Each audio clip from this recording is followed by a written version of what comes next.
Sawa, kama wewe ni mwanafunzi ambaye unatafuta utaratibu na mpangilio madhubuti wa kuelewa dini yako, basi umefika mahali sahihi kabisa. Leo tunakwenda kuchambua ule mtaala wa msingi wa masomo ya Kiislamu. Tutaenda hatua kwa hatua. Tutaona jinsi imani inavyoungana na vitendo vya kila siku ili kutengeneza mfumo mmoja kamili unaoishi. Moja kwa moja, tuingie kwenye uchambuzi wetu na tuone silabasi yetu inatuelekeza wapi. Kwenye mwongozo wetu wa leo, tuna vipengele vitano. Tutaanzia na kupangilia silabasi yetu yenyewe, kisha tuangalie ule mfano mzuri sana wa ndege wa Uislamu. Baada ya hapo, tutazama kwenye tauhidi na fikhi, na mwisho tutamalizia na yale mambo matano muhimu yanayolindwa na sheria hizi. Basi, sehemu ya kwanza, kupangilia silabasi yetu. Unajua, huwezi kuelewa somo lolote gumu na pana kwa kurukaruka tu, sivyo? Lazima uwe na mpangilio unaoeleweka. Na chanzo chetu kinatusaidia sana kuweka mambo haya katika makundi ili tuyashike kwa urahisi. Kimsingi, mgawanyo wenyewe uko hivi. Tuna matawi mawili makuu, tauhidi na fikhi. Tauhidi inahusu itikadi, yaani kile hasa unachotakiwa kukiamini ndani ya moyo wako. Fikhi kwa upande mwingine ni vitendo. Ni jinsi gani unatafsiri hiyo imani katika maisha yako ya kila siku, kuanzia unavyoswali mpaka unavyofanya biashara.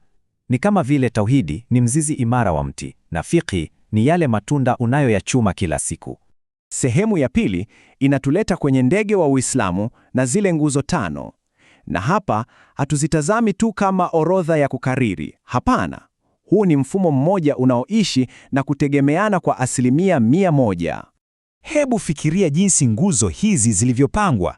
Hazikupangwa kwa kubahatisha. Kuna utaalamu mkubwa sana unaozingatia umuhimu na muda wa utekelezaji. Shahada ndiyo ufunguo, ni hatua ya kwanza kabisa. Halafu inafuata swala, ambayo unaifanya mara 5 kila siku.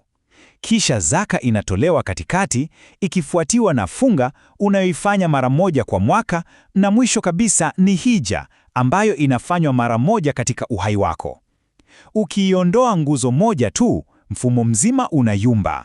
Na hapa kuna mfano mmoja unaovutia sana, unaotumika kuelezea huu uhusiano. Fikiria Uislamu kama ndege mkubwa anayeruka angani.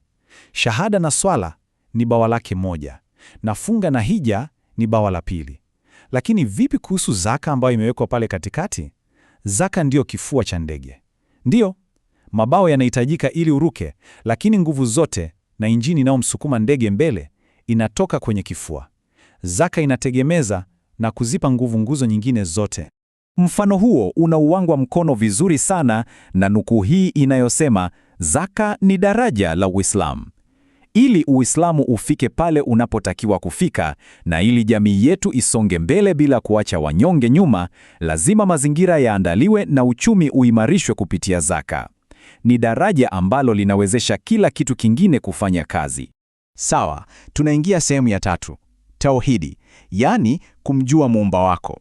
Hili ndilo somo la kuelewa ule msingi wa itikadi yetu. Ili uelewe kwa nini hasa tunasoma tauhidi, fikiria kuhusu pasi ya kusafiria au passport. Huwezi kwenda uwanja wa ndege na kupita ukaguzi kama huna passport, sawa? Shahada ndiyo passport yako. Lakini hoja ya msingi sana hapa ni hii: huwezi kutoa ushahidi juu ya kitu ambacho hukijui. Huwezi kupanda ndege ambayo hujui inaenda wapi. Ndiyo maana elimu ya tauhidi ni muhimu ili uelewe kwa kina ni nini hasa unaamini. Na mtaala mzima wa tauhidi una mambo haya ya msingi. Kwanza, tunajifunza uwepo wa Allah na majina yake. Kisha, tunajifunza kuhusu malaika, ambapo ukweli ni kwamba kuelewa ulinzi wao kunatupa faraja sana. Tunajifunza kuhusu vitabu, mitume na siku ya mwisho. Halafu, kuna kadar au kudura. Kuelewa kadar vizuri kunakupa amani ya ajabu na utulivu wa akili hata pale unapopitia mitihani na changamoto nzito hapa duniani, kwa sababu unajua kheri na shari ziko mikononi mwa Muumba. Hii inatupeleka sehemu ya 4, fikhi, mwongozo wako wa maisha ya kila siku. Hapa ndipo sasa tunatafsiri ile imani na kuiweka kwenye matendo. Ukiangalia orodha ya yaliyomo kwenye fikhi ni pana sana. Inaanzia kwenye ibada za msingi, ikaenda kwenye miamala ya kijamii, sheria za urithi, makosa ya jinai, mpaka inagusa vitu vya kila siku kama vyakula gani ule, vinywaji na hata sheria za uwindaji. Ukiitazama kwa jicho la kiuchambuzi, ni mfumo kamili wa maisha unaojitosheleza kabisa. Hebu tuzame kidogo kwenye kipengele cha ibada, hususan tohara na swala.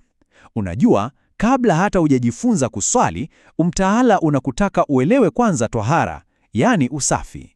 Usafi wa kiroho na kimwili ni sharti la kwanza kabisa kabla hujasimama mbele ya Muumba. Hii inatufundisha kuwa dini inachukulia usafi kama msingi muhimu wa maisha ya kiroho. Halafu, tukienda kwenye upande wa miamala ya kijamii, kuna kitu kimoja cha kushangaza sana. Je, ulijua kwamba aya ndefu kuliko zote katika Qur'ani nzima haizungumzii kuswali au kufunga, bali inazungumzia usimamizi wa deni?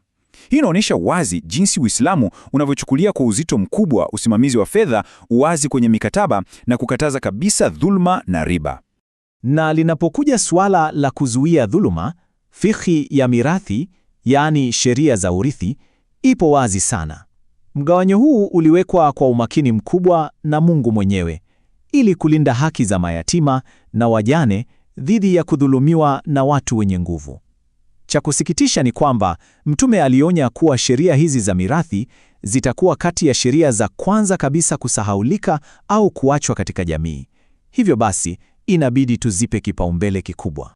Mwisho kabisa, tunaingia sehemu ya 5 na ya mwisho. Mambo 5 muhimu yanayolindwa. Wanafunzi wengi huwa wanajiuliza kwa nini kuna sheria kali sana katika fikihi, hasa upande wa makosa ya jinai. Wengi wanafocus kwenye adhabu pekee, lakini kiukweli sheria hizi hazikuwekwa tu kuadhibu watu. Hapana, ziliwekwa kama ngao nzito kulinda jamii kwa nguvu zote dhidi ya madhara makubwa kabla hayajatokea. Kila hukumu unayoiona, kila katazo au adhabu inalenga kulinda kimojawapo kati ya vitu hivi 5 ambavyo wanazuoni wanaviita mambo 5 muhimu: kulinda dini yako, kulinda akili, kulinda nafsi au uhai wako, kulinda mali yako na kulinda nasaba pamoja na heshima yako. Hakuna sheria hata moja inayotoka nje ya mstari huu wa kulinda hivi vitu 5. Kiufupi, fikiria hivi. Uislamu unapiga marufuku pombe. Ni kwa sababu inalinda akili yako. Unatoa adhabu kali kwa wizi kwa sababu unalinda mali unayoihangaikia. Unakataza mauaji kabisa ili kulinda nafsi. Ukichukua silabasi yote tuliyoisoma kuanzia tauhidi mpaka fikhi, vyote vinaungana hapa. Vinatengeneza jamii inayoheshimiana, iliyo salama na inayolinda haki za msingi za kila mtu.